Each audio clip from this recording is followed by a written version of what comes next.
Have you ever had the Engage and Retract settings disappear on you within a machining operation? Welcome back to another NX CAM quick tip. Engage and Retract settings visibility. If you've ever had a frustrating time searching for the missing Engage and Retract settings under non-cutting moves, you're in the right place. When these settings are not visible, it's because Overwrite with smooth connections is enabled under non-cutting moves.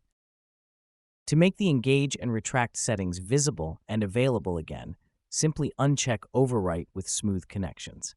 The operation dialog box will refresh, and the Engage and Retract settings will now be accessible.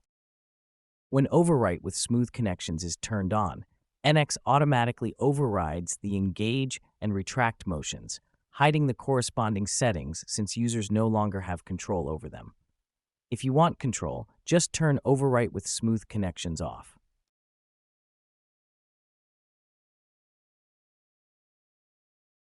And that's today's NX CAM quick tip of the day. Thanks for watching. For more insights, stay tuned to Longterm Technology Services. Need help with NX CAM? Feel free to reach out. We're here to help.